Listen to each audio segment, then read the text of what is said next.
Ano ba talaga ang asido na ginagamit para pang-asay ng ginto?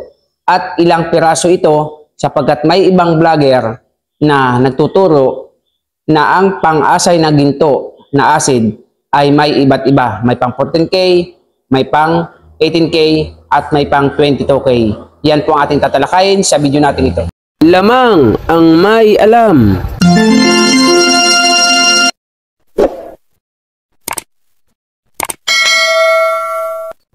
Magandang panahon po sa inyo, mga kaibigan ko. Dito po sa ating channel, More Than Treasures. So, kumusta po muli tayong lahat? Nawa ay ligtas po tayo at nasa mabuting kalalagayan. Sa video po natin ito ay tatalakayin po natin ang isa sa katanungan ng ating kaibigan. Ang sabi niya, Idol, may ilan bang asido ang ginagamit sa pag-asay ng ginto? Sapagkat may ibang vlogger na iba't iba ang asido na ginagamit sa ginto. May pang 14K, may pang 18K, may pang 22K. So, yan po ang ating tatalakayin sa video natin ito. Pasensya na po kayo kapag nagbabasa po ako ng mga comment o request ninyo sapagkat wala po akong script, wala po akong tawag dito, pattern, ano po? Wala akong kodigo. Yan, sa Tagalog. Kaya minsan hindi ko talaga nasusurbol yung inyong katanungan, ngunit nakukuha ko po ang buod. Ang kanya pong ibig sabihin, ilang klase ng asido ang pangtingin ng ginto sapagkat may ibang vlogger daw na ang ginagamit, may asido sa 14K, may asido sa 18K, at may pang 22K. Uulitin ko po sa inyo at niliwanagin, mga Kamordan Treasures, mga idol, isa lamang ang asido na ginagamit sa pag-asay po ng ginto. At ito ay ang nitric acid.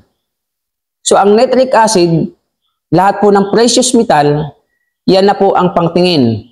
14K, 18K, 21K, 22K, 24K, mababa, 12K, 16K, 10K, 9K, 8K, 6K, kung may 4K po ay bibihira na. Isa lang po ang ginagamit dyan na asido. Gayon din po sa platinum. Yan din pong nitric acid. Sa silver, yan din po. Sa palladium, yan din po. Sa rhodium, yan din po ang ginagamit na acid, nitric acid. So, hindi ko po alam kung bakit may lumabas na asido, iba yung pang 14K, iba pang 22K, iba pang pag may 18K. Ano po? Kahit sino pong eksperto sa alahas, tandaan po natin, nitric acid lamang po ang aasay ng ginto. Kaya po dyan sa content na iba't iba po ang asido na ginagamit. Tumingin nga po ako sa YouTube nang mabasa ko ang comment. Talagang may napanood po ako na vlogger. Ano po ang sabi niya? Ang asido daw po niya ay ang ginamit niya itong pang 14K at meron din pong pang 18K. So kung ito po yung napapanood niya ay pasensya ka na po dahil ito yung tanong na kailangan kong sagutin. Bato pa to sa langit. Ang tamaan ay huwag magagalit. Ano po? Nibali ka na sa aking magalit. Malaman mo lang ang tamang paraan sa pag-asay ng ginto. Gaano ako kasigurado? 100%. Kahit saan at kahit kailan, kaya ko pong patunayan kahit kanino na nitric acid ang pangtingin ng precious metal. Nawa po Lamang kayo ang may alam. Channel, sa mga baguhan, pakisubscribe niyo po ang ating channel, pakihit ang notification bell, pakilagay niyo po ay all para lagi kayong update sa mga bago nating videos. At kung nagustuhan, paki-like and share. Kung may katanungan kayo, comment po kayo sa ibaba. At sa mga datihan na, marami pong salamat sa iyong suporta.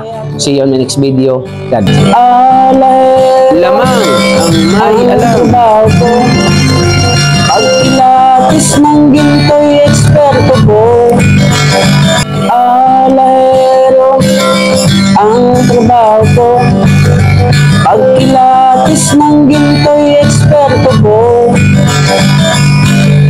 Kung sa mga tatak ikabisado ko, alam ko ang peke at totoo.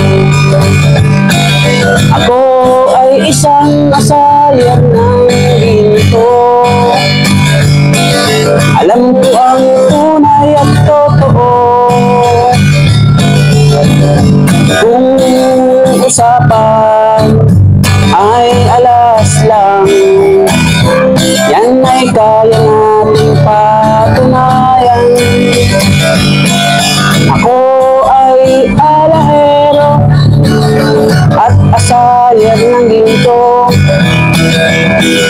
Alam ko ang tatak na totoo,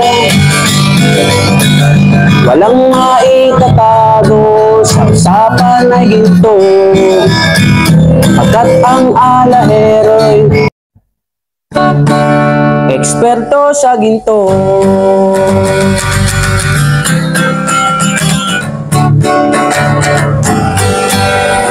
Lamang ang may alam.